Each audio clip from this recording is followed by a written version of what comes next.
नए जमींदार जो हैं ये यही लोग हैं। लालू प्रसाद, तेजस्वी यादव खुद तो 5-5 मंत्रालय लेकर कुंडली मार के बैठे रहे। लेकिन भाई मुसर भुइयां अगर आपसे पूछे कि मुसर भुइयां को कौन सा मंत्रालय मिला कि लालू यादव हमारे लिए भगवान हैं, ये नहीं रहते तो हम लोग एमएलए नहीं होते और आपका टिकट काट कर फिर किसी और वर्ग को लड़ा सकते हैं। दलित वर्ग के लोगों को लालटेन छाप से राज्यसभा भेजा है। किसी मुसर भुइयां को आज तक आपने एमएलसी बनाया है? अगर बनाया है तो सूची दें।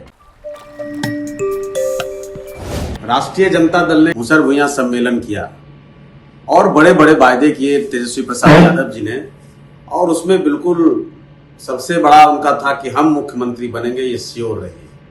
चलिए, आप मुख्यमंत्री बनिएगा कि नहीं बनिएगा वो देखा जाएगा, लेकिन मुसर भुइयां सम्मेलन में मुसर भुइयां के कुछ सवाल हैं, उसका जवाब दे दीजिए। 15 साल आपके माता पिता की सरकार रही, 2 बार आप भी सरकार के साझीदार रहे और बड़े बड़े मंत्रालय के साथ रहे। खुद तो 5-5 मंत्रालय लेकर कुंडली मार के बैठे रहे। लेकिन भाई मुसर भुइयां अगर आपसे पूछे कि मुसर भुइयां को कौन सा मंत्रालय मिला और नहीं मिला तो क्यों नहीं मिला, कुछ लोग को रुलाते रहते हैं कैमरे पर लाकर कि लालू यादव हमारे लिए भगवान हैं, ये नहीं रहते तो हम लोग एमएलए नहीं होते। जरा उनसे भी पूछना चाहता हूं, और मैंने कई जगहों पर पूछा है कि भाई बाबा साहब भीमराव अंबेडकर ने अगर आपको आरक्षण न दिलाया होता, वो सीटें जहां आप लड़कर विधायक हुए हैं वो आरक्षित न होते, और क्या अगर आप न होते तो उसके पहले कोई और दूसरे जाति का विधायक हुआ, दूसरे वर्ग का विधायक हुआ, और आपका टिकट काट कर फिर किसी और वर्ग को लड़ा सकते हैं।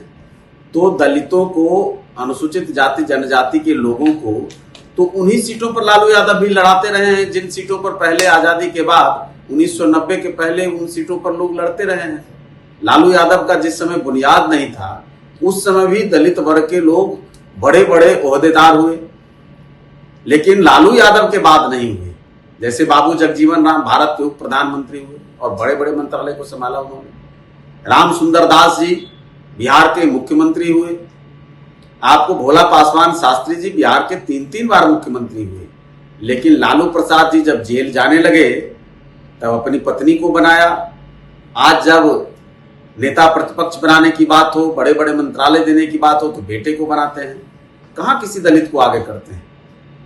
अपने इस राजद के इतिहास में किसी दलित को या किसी अन्य वर्ग को तो छोड़ दीजिए, अपनी ही जाति के किसी नेता को वो राष्ट्रीय अध्यक्ष बना सकते हैं, मुख्यमंत्री का कैंडिडेट बना सकते हैं। तो दलितों को केवल ठगने का काम, बेवकूफ बनाने का काम कब तक करते रहेंगे? हमने आज एक फोटो जारी किया है, आप भी इस फोटो की सच्चाई को देख लें। देखिए, यह है मखदूमपुर के सरयू मांझी जी और प्रभावती देवी जी। प्रभावती देवी रही हैं आयोग की सदस्य और सरयू मांझी कहीं नौकरी करते हैं।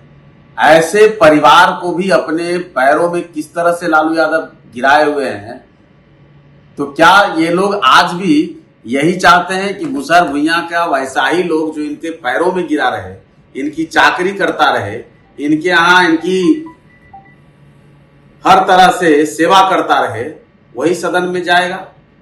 भाई हमने तो पूछा है कई बार कि राष्ट्रीय जनता दल अपना इतिहास बताए कि किसी दलित वर्ग के लोगों को लालटेन छाप से राज्यसभा भेजा है। किसी मुसर भुइयां को आज तक आपने एमएलसी बनाया है? अगर बनाया है तो सूची दें। हम तो जब से देख रहे हैं राष्ट्रीय जनता दल का इतिहास, हमको याद नहीं है कोई मुसर भुइयां इनके यहां से एमएलसी बना हो। भाई वो तो मजबूरी है कि जो अनुसूचित जाति जनजाति का क्षेत्र है वहां तो अनुसूचित जाति के ही लोग लड़ेंगे, लेकिन जहां जगह दिया जा सकता है, जहां आरक्षण नहीं है, वहां आप क्या करते हैं? तो इन सवालों का जवाब देना पड़ेगा। आपके राज्य में तो मुसर भुइयां परिवार का साक्षरता दर क्या था? 5 से 6%। आज तो 27-28% को पार कर चुका है। तो आपके जाने के बाद इस समाज का भविष्य अच्छा हुआ है, वर्तमान अच्छा हुआ है। आज इनके जाति के लोग उस जगह पर हैं, आज मैं खुलकर कहता हूं, जीतन राम मांझी, संतोष मांझी उस जगह पर हैं जहां टिकट के लिए किसी की दरबारी नहीं करनी है, वो टिकट बांटने वालों में शामिल हो गए हैं। लेकिन ये लोग चाहते हैं कि दलित, मुसहर, भुइयां, ये तमाम लोग आज भी इनकी चाकरी करें, इनके यहाँ जाकर के प्रणाम करें, इनके पैरों में गिरें, तब उनको किसी तरह से टिकट मिल जाए। वो छोड़िए, किसी को बना देंगे तो लगातार दोबारा नहीं बनाएंगे, तिवारा नहीं बनाएंगे, लेकिन अपने बाल बच्चों को, अपनी जाति के लोगों को, एक जहानाबाद से इनकी जाति के नेता 6 चुनाव हार गए, फिर भी उनको टिकट मिलता रहा। जरा हमको बताइए कोई दलित नेता जो 6 चुनाव हार जाए उसको आप टिकट देते रहेंगे? ये सच्चाई है उनकी। और ये जो सामंतवाद की नई परिभाषा लालू यादव ने गढ़ी है, ये जो नव सामंतवाद के नायक हैं, नए जमींदार जो हैं, ये यही लोग हैं, लालू प्रसाद, तेजस्वी यादव। आज इनको पीड़ा हो रही है कि कोई कैसे मुसहर भुइयां का बेटा जो है उसका नेता हो गया, वो अपनी पार्टी चला रहा है, वो लोगों को टिकट दे रहा है, वो अपनी बात कह रहा है। लोकसभा चुनाव में इनकी पूंगी बच गई, हर जगह मुसहर भुइयां ने एनडीए को वोट कर दिया जीतन राम मांझी जी के कहने पर और संतोष मांझी जी के घूमने पर। तो इनको समझ में आ रहा है कि अब इस समाज के बिना कोई उपाय नहीं है। लेकिन भैया आज भी उपाय नहीं है, इसलिए कि आप केवल इस समाज का दोहन करेंगे, उसको ठगेंगे, उसका इस्तेमाल करेंगे। इसलिए अब टाटा बाय बाय, इंतजार करते रहिए बेटा को मुख्यमंत्री बनाने का। अब ये नहीं होना है।